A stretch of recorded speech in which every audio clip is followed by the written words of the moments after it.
우리가 계속해서 로마서를 계속해서 우리가 함께 나누고 있습니다. 이제 전장까지는 사도 바울이 우리가 믿음으로 의롭게 된다는 것을 말씀을 했습니다.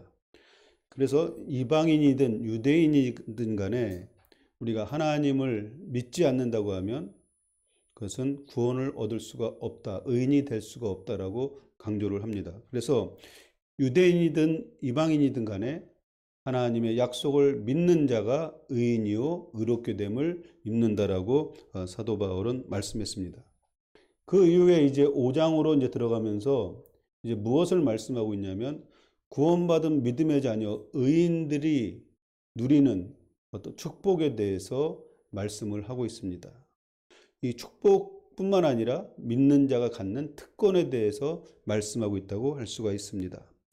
그 첫 번째로 무엇이냐면 1절 말씀에 하나님과 화평을 누린다라고 말씀을 하고 있습니다. 우리가 인간이 하나님과 화평을 누린다고 하는 것은 이것은 하나님의 자녀에게 주시는 은혜이고 특권임을 여러분이 믿으시길 바랍니다. 이 화평 이것은 에이레네라고 하는 그 헬라어를 쓰는데 이것은 우리 한글 번역에는 화평이라고 번역하고 있고 평화라고 번역하고 있고 평안이라고 번역을 하고 있습니다. 근데 같은 단어를 씁니다. 그래서 이제 우리 인간은 누구나 다 화평을 원하죠. 마음의 평화를 원합니다. 그래서 믿지 않는 사람들도 그 마음의 평화를 위해서 뭘 합니까? 도를 닦죠. 그죠? 그리고 또 어떤 그 수행을 합니다. 그래서 그 자신의 그 마음 속에 있는 범민들을 다 없애려고 합니다. 그런 그 노력들을 합니다. 그런데 그것은 잠시뿐이라고 하는 거죠. 또 그 시간이 지나면 또 금방 또 범민이 찾아오고 우리 마음의 평안이 없어집니다. 그래서 지금 여기에서 말씀하고 있는 이 화평, 평안은 그 우리 마음에 근심이 없고 걱정이 없고 염려가 없고 두려움이 없는 그런 마음의 상태를 말하고 있는 것이 아닙니다. 그럼 여기서 말하고 있는 이 화평이라고 하는 것은 무엇이냐면 바로 하나님과의 관계 속에서의 화평이라는 거죠. 하나님과의 관계 속에서 평안인 것입니다. 그래서 하나님과의 관계 속에서 평안이 우리에게 찾아오고 평안하게 됐을 때 결과적으로 우리의 마음에 근심이 없어지는 것이고 걱정이 없어지는 것이고 염려가 없어지는 것이고 두려움이 세상 살아가는데 어떤 우리가 갖는 모든 어려움들이 사라지게 된다고 하는 것입니다. 원래 하나님이 인간을 창조하셨을 때 그 아담과 함께 했던 그 평안입니다. 그 평안이 임하는 거죠. 거기에는 일단은 그 아담이 범죄하기 직전에는 죄가 없었잖아요. 그러면 인간과의 그 관계 속에서 평안이 있다고 하는 건 그 안에 죄가 없다는 얘기입니다. 그래서 하나님과의 관계 속에서 누렸던 평안은 인간의 범죄함으로 깨어지게 되어버린 것이죠. 그래서 성경 말씀에는 이것을 뭐라고 그러냐면 하나님과 우리가 원수가 됐다라고 말씀하고 있습니다. 하나님이 처음에 인간을 창조하셨을 때 심히 보기 좋았더라 이렇게 말씀하셨어요. 그러면서 정말 심히 보기 좋을 정도로 사랑의 그런 관계 속에 있었지만 죄를 통해서 우리 인간과 하나님과의 관계가 깨어지고 원수가 되었다고 성경은 말씀하고 있습니다. 그렇다면 우리가 믿음으로 의롭게 된다는 것은 의인이 된다는 것은 하나님과의 화평의 관계가 어떻게 되는 것입니까? 회복되어진다는 것입니다. 회복. 그래서 이 화평을 위한 전제가 무엇이냐면 그러면 하나님과 화평하기 위해서는 바로 하나님께서 죄의 용서와 죄사함이 전제가 되어야 한다는 것이죠. 죄의 용서와 죄사함이 없이는 결단코 하나님과 우리가 화평할 수 없고 화목의 관계가 되어질 수 없다고 지금 말씀하고 있는 것입니다. 그래서 죄의 용서와 죄사함을 위해서 어떻게 하셨습니까? 예수 그리스도를 이 땅에 보내시고 죽게 하셨다고 말씀하고 있는 것입니다.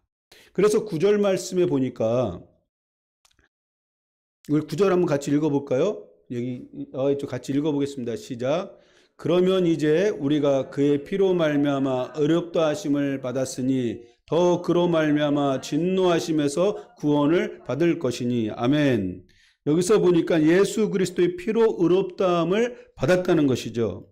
예수 그리스도의 보혈의 피, 죄사함의 제물로 드려진 십자가의 피로 말미암아 우리가 죄사함을 받고 의롭게 되었다고 말씀을 하고 있습니다.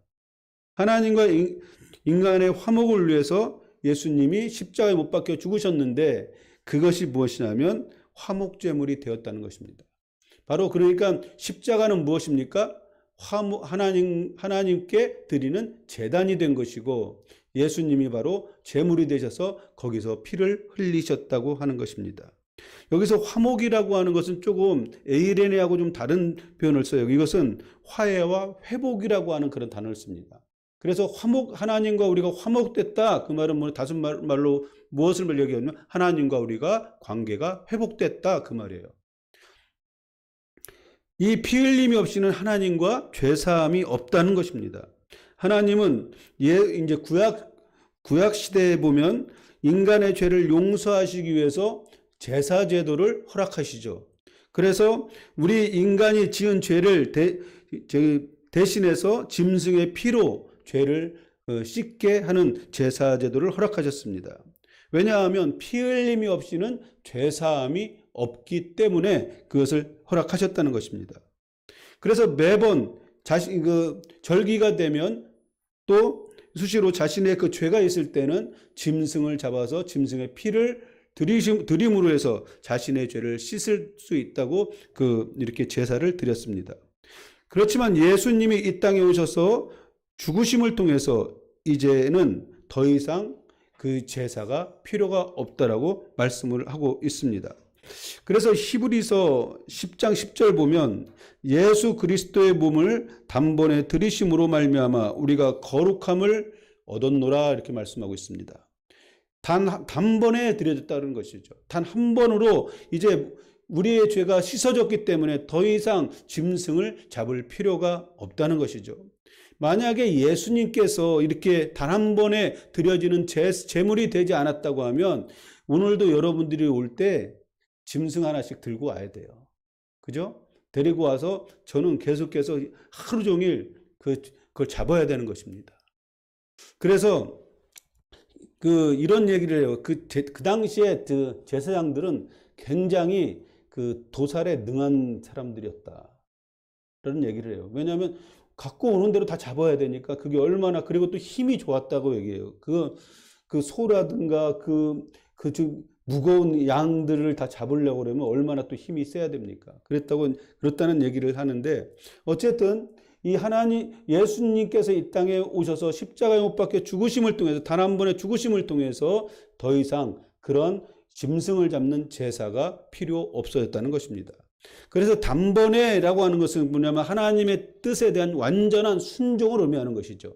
그리고 또한 이 구원의 완성을 이루셨다고 하는 것을 말씀하고 있는 것입니다. 구약시대에는 계속해서 죄지으면 계속해서 잡아야 돼요. 그러나 우리는 이제 단 한 번 드려진 예수 그리스도의 제사를 통해서 이제 우리는 하나님 앞에 나가서 회개하기만 하면 더 이상은 그 피 흘림의 제사가 필요가 없는 것입니다.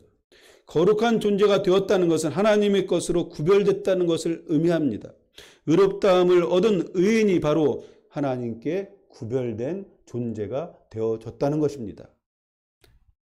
거룩함을 입은 의인됨은 하나님의 성품을 닮은 자로 부르신 것입니다. 하나님과 온전히 연합을 가능한 존재가 되어졌다는 것이죠. 그래서 하나님과 화목함으로 온전한 연합을 가능하게 됐다고 하는 것입니다.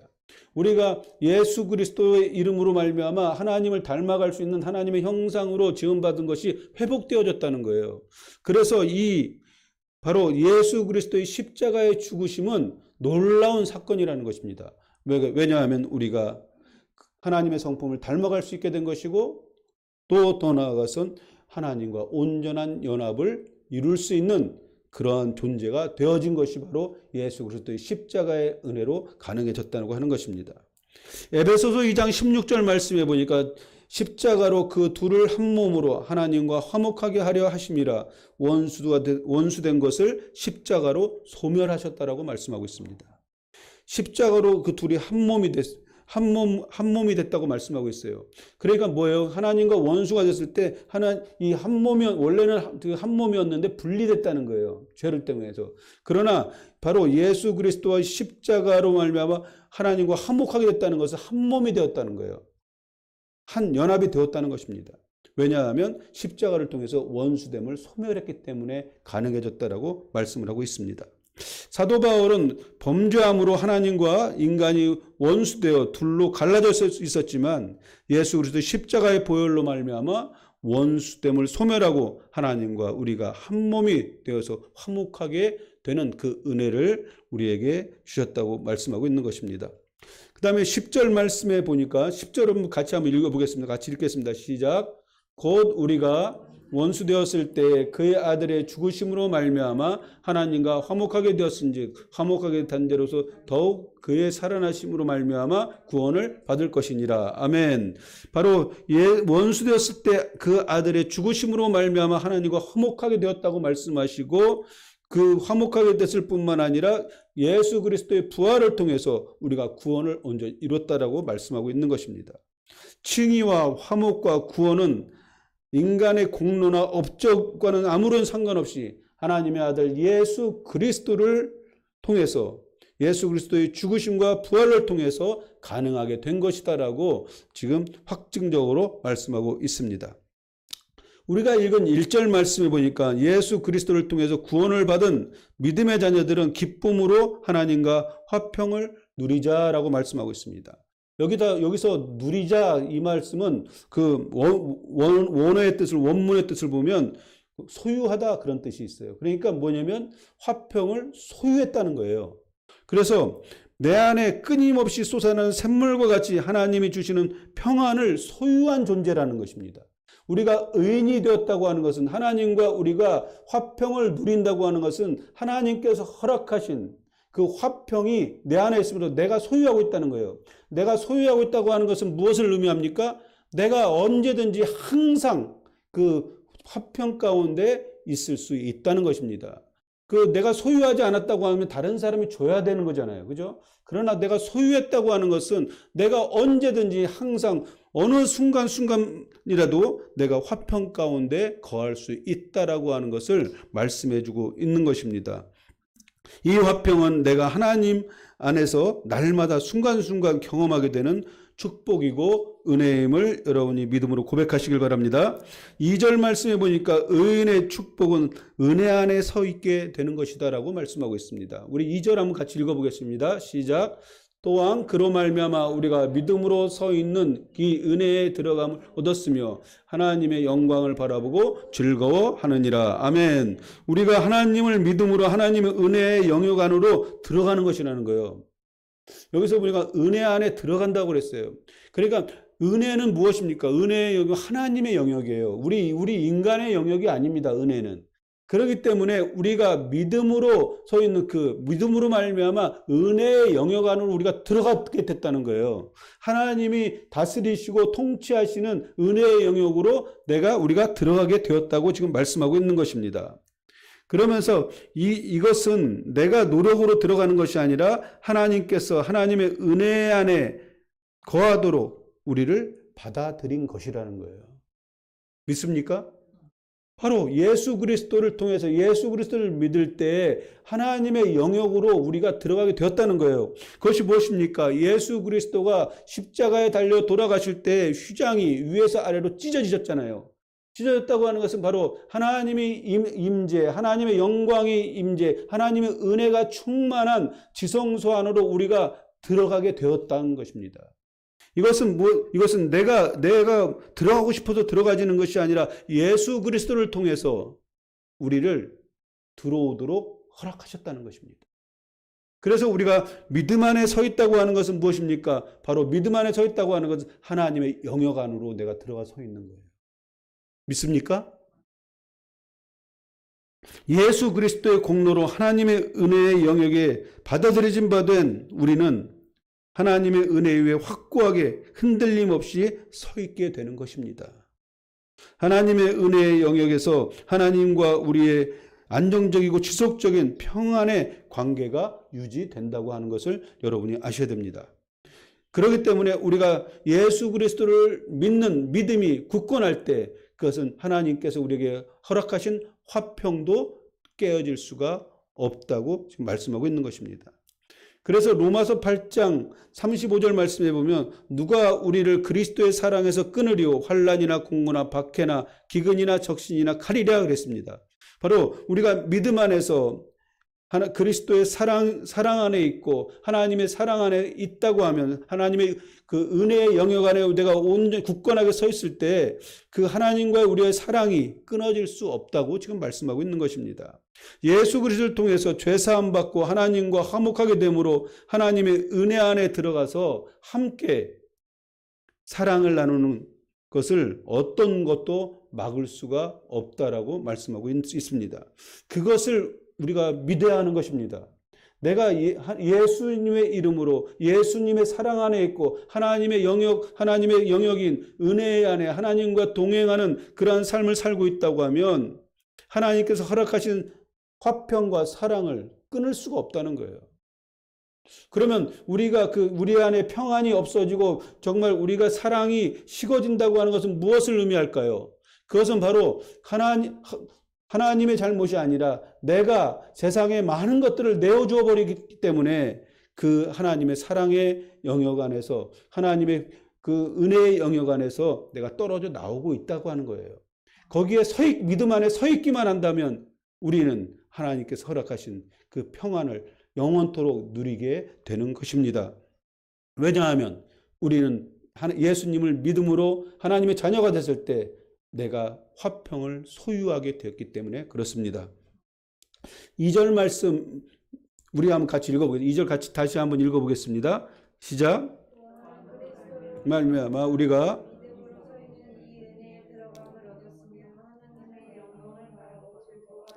아멘. 여기서 보니까 이제 또 우리 하나님의 자녀들이 누리는 축복 가운데 영광을 바라보며 즐거워한다라고 말씀하고 있습니다. 우리가 하나님의 자녀들이 믿음 안에서 갖는 소망은 무엇입니까? 하나님의 언약에 근거한 기쁘고 확신에 찬 기대입니다. 그럼 하나님께서 우리를 부르시고 우리 가운데 소망 가운데 부르시는 그 소망이 무엇일까요? 하나님의 나라겠죠. 하나님 자신입니다. 그래서 우리가 소망하는 것은 하나님의 영광이라는 것입니다. 하나님의 인격이고 이미 하나님의 영광을 계시를 통해서 지금 하늘과 땅에 우리에게 보여주셨습니다. 하나님의 영광은 성육신하신 예수 그리스도의 죽으심과 부활을 통해서 우리에게 드러내셨습니다. 그러므로 우리가 예수 그리스도를 믿고 예수 그리스도의 십자가를 따를 때 예수 그리스도의 고난에 동참할 때 그것은 하나님의 영광에 내가 동참하고 있다고 하는 증거입니다. 그래서 예수님께서는 이제 십자가를 지시기 바로 직전에 뭐라고 제자들에게 얘기하면 내가 영광을 받을 때가 됐다라고 말씀을 하시는 것입니다. 베드로후서 1장 4절 말씀에 보니까 그 보배롭고 지극히 큰 영광을 우리에게 주사 이 약속으로 말미암아 너희가 정욕 때문에 세상에서 썩어질 것을 피하여 신성한 성품의 참여자가 되게 하려 하였느니라 그랬습니다. 보배롭고 지극히 큰 약속이라고 말씀하고 있어요. 이 보배롭고 지극히 큰 약속은 뭐냐? 그리스도를 믿는 모든 자에게 주시는 약속인데 영원한 하나님의 나라에 참여하는 약속입니다. 예수 그리스도를 믿는 자에게는 이 약속을 허락하셨다는 거예요. 하나님의 나라에 들어갈 수 있는 길을 열으셨다는 것입니다. 그러면서 그러기 위해서 세상에서 썩어질 것을 피해야 된다라고 말씀하고 있어요. 그럼 이 피한다고 하는 것은 무엇입니까? 원어의 뜻을 보면 탈출하다, 벗어나다 그런 뜻을 갖고 있어요. 그러면 이것은 바로 죄에서 벗어나는 것입니다. 세상으로부터 벗어남을 통해서 신의 성품에 참여하는 자가 되라고 말씀을 하고 있습니다. 하나님의 영광, 이것은 하나님의 성품이죠. 그렇기 때문에 우리가 이 세상에서 벗어날 때에 하나님의 영광에 참여할 수 있는 것이고 하나님의 신의 성품에 참여하는 그런 삶을 살 수 있게 되는 것입니다. 하나님의 영광을 직접 대면하는 일이 마지막 때에 일어나게 될 것입니다. 지금은 영적으로 하나님의 그 영광 가운데 하나님을 느끼고 바라봅니다. 그러나 이제 마지막 때 이제 하나님의 나라에 우리가 들어갔을 땐 영광의 실체이신 하나님을 대면하게 된다고 하는 것입니다. 그래서 요한일서 3장 2절 말씀에 보니까 사랑하는 자들아 우리가 지금은 하나님의 자녀라 장래에 어떻게 될지는 아직 나타나지 아니하였으나 그가 나타나시면 우리가 그와 같을 줄을 아는 것은 그의 참모습 그대로를 볼 것이다 라고 말씀하고 있습니다. 지금은 확실하지 않아요. 하나님을 우리가 느끼긴 하지만 영광 가운데 느끼긴 하지만 확실하게 볼 수가 없어요. 그러나 이제 그가 나타나시게 되면 그와 같을 줄을 아는 것은 그의 참모습을 그대로 볼 것이다. 바로 하나님 자체를 존재 자체를 우리가 보게 될 것이다라고 말씀을 하고 있는 것입니다. 또한 그래서 고린도후서 3장 18절 말씀에 보면 우리가 다 수건을 벗은 얼굴로 거울을 보는 것 같이 주의 영광을 보매 그와 같은 형상으로 변화하여 영광에서 영광에 이르니 곧 주의 영으로 말미암이다라고 말씀하고 있습니다. 지금은 수건을 덮은 것과 같이 희미하게 지금 하나님을 느끼고 바라보고 있지만 이제 우리는 주의 영광을 보게 될 것이다라는 것입니다. 하나님의 영광을 보게 될 것이다라고 말씀하고 있습니다. 믿는 자의 소망은 영광 가운데 사는 것입니다. 여러분들이 정말 어떤 소망을 이 세상에 갖든 간에 가장 큰 소망은 무엇입니까? 하나님의 나라, 영광의 나라에서 사는 것입니다. 그리고 영광 중에 뵙게 될 하나님의 나라를 소망하는 것입니다. 여러분의 소망이 되어야 될 줄 믿습니다. 우리가 지금 성도로서 올바른 삶을 살아가는 동기가 어디에 있을까요? 우리가 정말 힘들고 어렵지만 내가 정말 그 믿음의 길을 가면서 성도로서의 바른 삶을 사는 동기가 어디에 있냐면 바로 하나님의 영광에 있다는 거예요. 그 소망이 우리 안에 있다는 것입니다. 하나님의 영광을 배울 그날을 소망하면서 우리가 믿음을 갖고 이 땅에서 어려운 가운데서도 믿음을 지켜나가고 있다는 것입니다. 하나님의 영광이 이 땅을 덮는 그날을 기대하면서 사는 것입니다. 그리고 또한 하나님의 영광으로 가득한 천국을 소망하며 사는 것입니다. 이 땅에 살 때는 하나님께서 이미 예수 그리스도를 통해서 보여주신 계시하신 하나님의 영광을 바라보며 이 땅에서 사는 것이고 하나님의 실체의 영광을 바라보는 그날을 소망하며 우리가 사는 것입니다. 그래서 하박국 2장 14절 말씀해 보니까 물이 바다를 덮은 같이 여호와의 영광을 인정하는 것이 세상에 가득함이라 그랬습니다. 여기서 인정하다 그것은 뭐냐면 알다 그런 뜻이에요. 그러니까 세상에 하나님의 영광이 가득함으로 세상의 모든 민족이 하나님의 영광을 알게 되는 그날을 얘기를 하는 거예요. 하나님의 영광을 느끼는 거예요. 모든 사람들이. 그럼을 통해서 이 땅에 하나님의 영광으로 가득 채워지는 그것이 무엇입니까? 부흥이죠. 우리가 부흥을 소망합니다.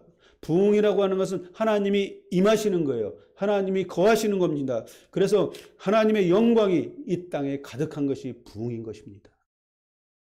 그것을 여러분이 이 땅에 사는 동안 소망해야 됩니다.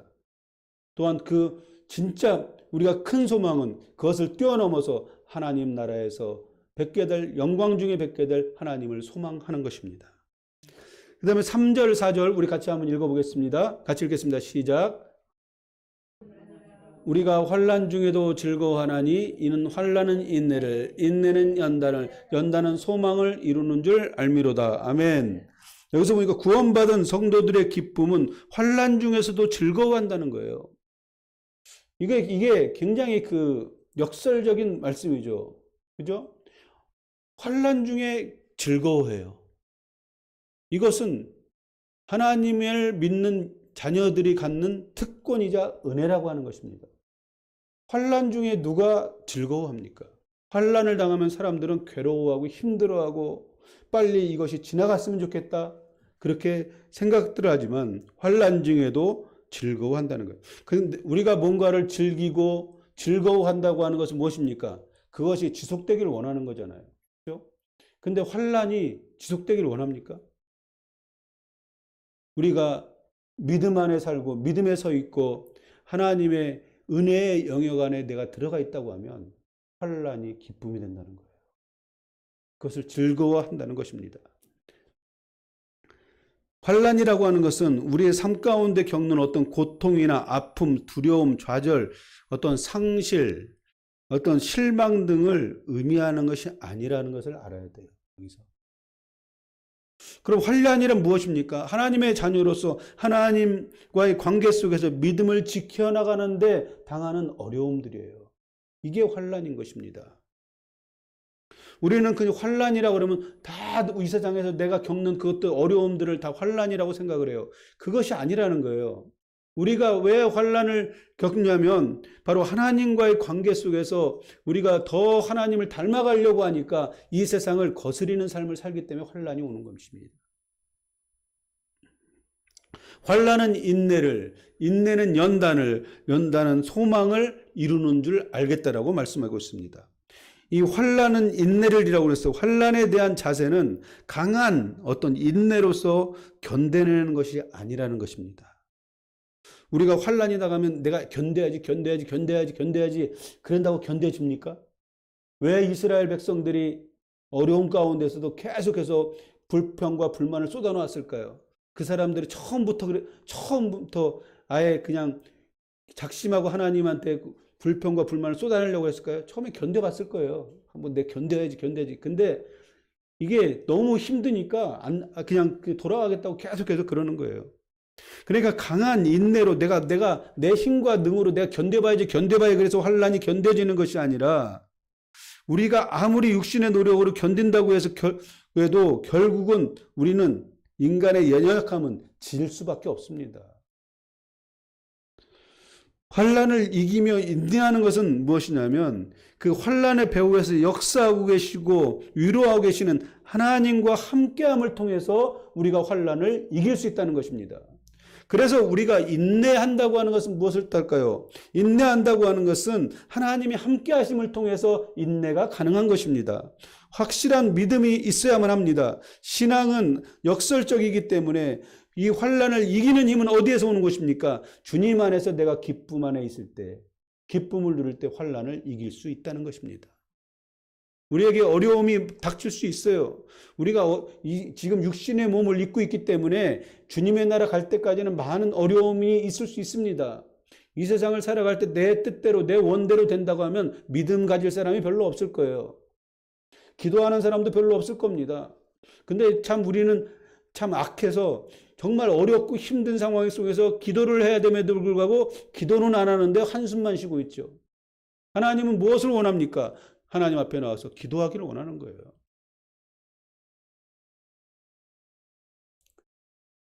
요한복음 16장 33절 말씀에 이것을 너희에게 이름은 너희로 내 안에서 평안을 누리게 하려 함이라. 세상에서 너희가 환난을 당하나 담대하라. 내가 세상을 이겼노라. 이렇게 말씀하셨습니다. 믿습니까? 여러분이 환난 당할 때 담대하라고 말씀하십니다. 왜냐하면 예수 그리스도의 이름의 능력으로 세상을 이겼다라고 말씀하십니다. 그래서 이 세상에서 우리에게 다가오는 하나님을 믿는 믿음 안에서 살아갈 때 우리를 힘들게 하고 어렵게 하는 환난이 올 때 담대하라는 것입니다. 그것에 대해서 두려워하지 말라는 거예요. 그러니까 요즘 말로 얘기하면 쫄지 말란 얘기예요. 왜? 내가 이겼다는 것입니다. 예수님이 이겼다는 것이에요. 이미 예수님께서 세상을 이겼다고 말씀하시고 믿고 주님을 신뢰하고 나갈 때 우리가 인내할 수 있고 환난을 이길 수가 있게 되는 것입니다. 고난은 영광으로 인도하는 문이라고 하는 것을 알아야 됩니다. 그것이 바로 고난의 신비예요. 우리 기독교인들이 이 고난에 대해서 받아들일 때 뭐냐면 고난에는 신비가 있다는 거예요. 그것은 뭐냐면 고난을 통해서 영광 가운데로 인도함을 받는다는 것입니다. 영광에 이르는 과정 속에서 우리의 믿음이 성숙되어지는 것입니다. 우리가 고난을 당하면 당할수록 우리의 안에 있는 자아들이 깎여나가고 쓸려나가고 그러면서 주님의 성품과 형상을 닮아가는 것입니다. 그래서 우리의 믿음이 어떻게 돼요? 성숙되어진다는 거예요. 성숙되어진다는 것은 무엇을 뜻합니까? 그리스도의 장성한 분량을 충만한 데까지 이르는 거예요. 고난이 없으면 믿음으로 견디는 것을 배울 수가 없는 것입니다. 고난은 인내를 이루는 것입니다. 그렇기 때문에. 또 인내는 연단을 이룬다고 말씀하고 있습니다. 연단은 성숙한 성품으로 우리를 만들어가는 과정이라는 것입니다. 하나님의 그 성품을 가진 자와 같이 정금같이 나오게 되는 과정이 바로 연단의 과정이라는 것입니다. 이 고난 중에서도 연단되지 않으면 우리는 고생만 하고 끝나는 거예요. 죽으라고 고생을 하는데 내가 하나님의 성품으로 바뀌어지고 정말 변화되는 그런 삶이 없다고 하면 고생들을 하면서 아무런 변화가 없는 거예요. 그러나 이 어떤 연단이 나에게 유익이 되고 기쁨이 되기 위해선 그것을 통해서 하나님께서 무엇을 원하시는지, 무엇을 계획하시는지 하나님의 뜻을 발견하려고 해야 되고 그 속에서 내가 준비되어지고 연단되어져서 주님이 원하시는 정금같이 나오는 그런 기회로 우리가 삼아야 되는 것입니다. 연단은 소망을 알게 합니다. 연단을 통해서 우리가 바라는 의의 실체를 알고 배우게 된다는 것입니다. 우리가 소망하는 것은 하나님의 영광에 참여하는 것입니다. 영원한 하나님의 나라에서 영광 중에 하나님을 대면하는 소망이 있기에 연단을 받고 그리스도의 영광과 성품으로 개발되어지는 것을 우리가 믿고 우리가 연단 가운데 기쁨으로 맞이하는 것입니다. 5절 말씀 우리 같이 한번 읽어보겠습니다. 5절 같이 읽어보겠습니다. 시작. 소망이 우리를 부끄럽게 하지 아니함은 우리에게 주신 성령으로 말미암아 하나님의 사랑이 우리 마음에 부은 바 됨이니. 아멘. 여기서 보니까 다 이제 소망이 우리를 부끄럽게 하지 아니한다 그랬어요. 이게 무슨 말이냐면 이것을 원어로 직역해 보면 소망이 우리를 실망시키지 않는다 이렇게 표현할 수 있어요. 그러니까 뭐냐면 우리가 가진 소망이 무엇입니까? 하나님의 나라, 하나님의 영광이지 않습니까? 그러면 그것이 우리를 실망시키지 않는다. 그것을 말씀하고 있습니다. 왜냐하면 성령님을 통해서 하나님의 사랑이 우리의 마음에 부음받았기 때문이라는 것입니다. 성령님을 통해서 하나님의 사랑이 마음에 부어진다는 거예요. 그렇기 때문에 하나님의 사랑을 알게 된다고 하는 것입니다. 하나님의 사랑을 알게 되면 알게 될수록 하나님의 사랑의 실체를 보고 싶어지는 거예요. 그것이 소망이라는 것입니다. 그렇기 때문에 그 소망이 우리를 실망시키지 않는다는 거예요. 그 소망 가운데 살게 되기 때문에. 그렇기 때문에 우리가 성령을 사모하고 성령님과 친해야 됩니다. 성령님을 통해서 어떻게 된다고요? 하나님의 사랑을 우리 마음에 부은다라고 말씀하고 있습니다. 그래서 하나님의 사랑을 내가 알기 위해서는 성령의 기름 부으심이 우리에게 필요한 것입니다. 에베소서 1장 17절 말씀해 보니까 우리 주 예수 그리스도의 하나님 영광의 아버지께서 지혜와 계시의 영을 너에게 주사 하나님을 알게 하시고 그랬어요. 지혜와 계시의 영인 성령님을 우리에게 주심을 통해서 하나님을 알게 한다는 거예요. 그건 무엇입니까? 성령님을 통해서 우리의 마음에 하나님의 사랑을 부으신다는 얘기하고 똑같아요. 그래서 하나님은 어떤 분이십니까? 하나님은 사랑이시다라고 그랬어요. 그래서 하나님을 안다고 하는 것은 무엇을 뜻합니까? 하나님의 사랑을 알게 되는 거예요. 하나님이 사랑이 어떤 건지를 알게 되는 거예요. 그래서 뭐냐면 성령님이 우리에게 오셔서 성령님을 통해서 하나님의 실체가 무엇인지를 보여주고 가르쳐 주시고 우리 마음에 부으셔야만이 어떻습니까? 하나님의 실체를 알 수 있다는 거예요. 하나님은 어떤 분이십니까? 사랑이시다는 것입니다. 하나님의 뜻 안에서 성령을 부으셔서 하나님을 알게 하시는 걸 믿으시길 바랍니다. 하나님의 존재가 어떤 분인지를 아는 것입니다. 그렇기 때문에 어떤 분인지 알면 알수록 어떻습니까? 우리에겐 소망이 생기는 거예요. 그분을 뵙고 싶은 소망이, 열망이 생기는 것입니다. 그렇기 때문에 그 소망은 우리를 실망시키지 않는다는 것입니다. 하나님에 대한 우리의 사랑이 부음받는 것이 아니라 우리에 대한 하나님의 사랑이 부어지는 거예요. 이 하나님의 사랑이 부어진다고 하는 것은 내가 하나님을 사랑하는 것이 부어지는 것이 아니라 하나님이 우리를 사랑하는 것이 부어지는 거예요. 하나님의 사랑이 부어지고, 그래서 그 하나님의 사랑을 부으심을 통해서 하나님의 사랑이 어떤 건지를 알았을 때 내가 하나님을 사랑하게 되는 거예요. 그러니까 우리가 무엇입니까? 하나님을 사랑하고 싶어. 나는 하나님 사랑하고 싶습니다. 하나님을 사랑하고 싶습니다. 그렇게 해도 잘 안 되는 게 뭐냐면 내 의지로 하나님을 사랑하려고 하니까 안 되는 거예요. 근데 하나님을 사랑하기 위해서는 어떻게 됩니까? 성령을 통해서 하나님의 사랑이 우리 마음에 부어져야만 하는 거예요. 그게 먼저가 돼야 되는 것입니다. 그럴 때 내가 하나님의 사랑을 알게 되고 깨닫게 되고, 그래서 뭡니까? 내 안에 있는 복음 안에서 이미 들어와 있던 하나님의 사랑이 내 심령을 감동시키셔서 내가 하나님을 사랑하는 그것으로 나오게 된다고 하는 것입니다. 그래서 하나님의 사랑 가운데 내가 있을 때 모든 것들을 해도 그 사랑이 그게 근거가 돼서 모든 것을 할 때 우리는 어떤 것을 해도 그 안에서 실망하거나 좌절하지 않는다는 것입니다. 기쁨 가운데 하나님의 일을 행할 수가 있는 것입니다. 왜냐하면 하나님에 대한 사랑이 나의 삶의 동기가 되기 때문에 그렇습니다. 하나님에 대한 우리의 사랑이 부어지기를 소망하시길 주의 이름으로 축원합니다. 우리가 하나님께 어떤 사랑을 받은 존재인지를 알게 된다는 거예요. 우리가 예수님을 고백하고 하나님을 사랑한다고 고백하지만 하나님의 사랑이 어떤 것인지를 모르기 때문에 하나님을 사랑할 수 없는 거예요.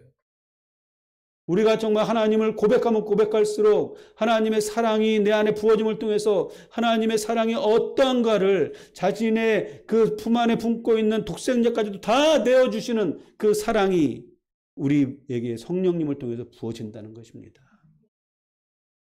그 놀라우신 하나님의 사랑을 받은 사람은 하나님을 소망하게 되어 있습니다. 하나님을 배울 그날을 갈망하게 되어 있다는 것이에요. 이 소망이 우리를 절대로 실망시키지 않을 것입니다. 왜냐하면 이 소망은, 하나님에 대한 사랑은 하나님의 언약 안에서 약속하신 것이기 때문에 그래요. 절대 우리를 실망시키지 않을 것입니다. 이 소망을 이루기 위해서 예수님이 우리를 위하여 죽으신 것이에요. 우리 7절 한번 읽어보겠습니다. 같이 읽어보겠습니다. 시작. 의인을 위하여 죽은 자가 쉽지 않고 선인을 위하여 용감히 죽은 자가 혹 있거니와.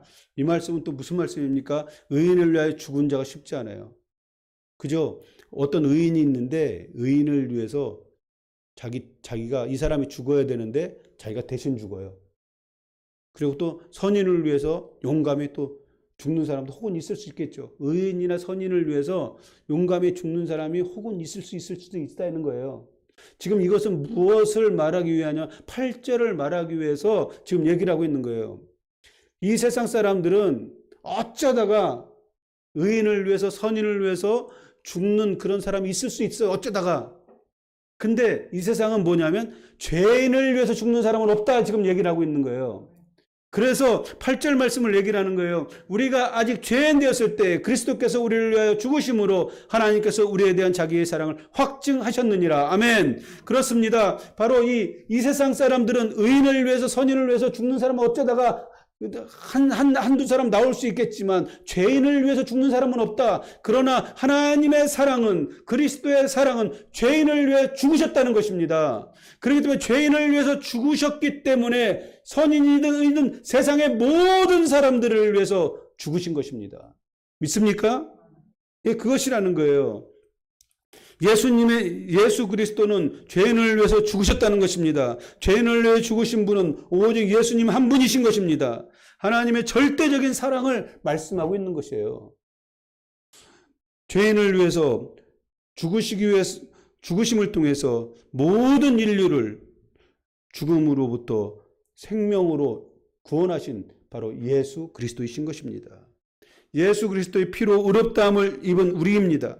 우리가 사는 삶의 태도는 하나님의 영광을 소망해야 됩니다. 그리고 또 하나님께서 우리에게 허락하신 하나님과 화평을 누리는 삶을 살아야 될 줄 믿습니다. 그것이 바로 믿는 자로서 누리는 축복이고 행복인 것입니다.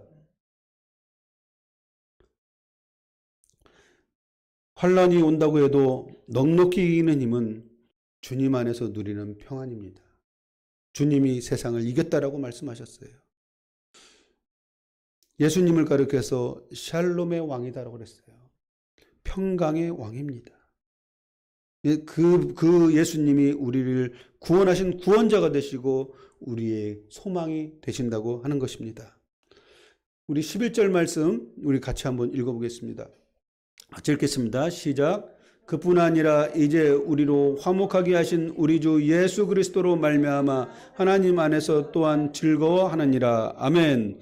우리를 화목케 하신 예수 그리스도로 말미암아 하나님 안에서 은혜 안에서 기쁘고 즐겁고 하나님만을 자랑 삼는 축복된 삶을 사시길 주의 이름으로 축원합니다.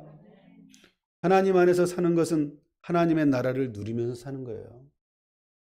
하나님의 나라는 우리가 이제 가야 될 본향도 있지만 예수님께서 선포하신 하나님의 나라가 이 땅에 임했다라고 말씀하신 것 같이 예수 그리스도 안에서 하나님의 나라를 누리면서 사는 것입니다. 이 땅에.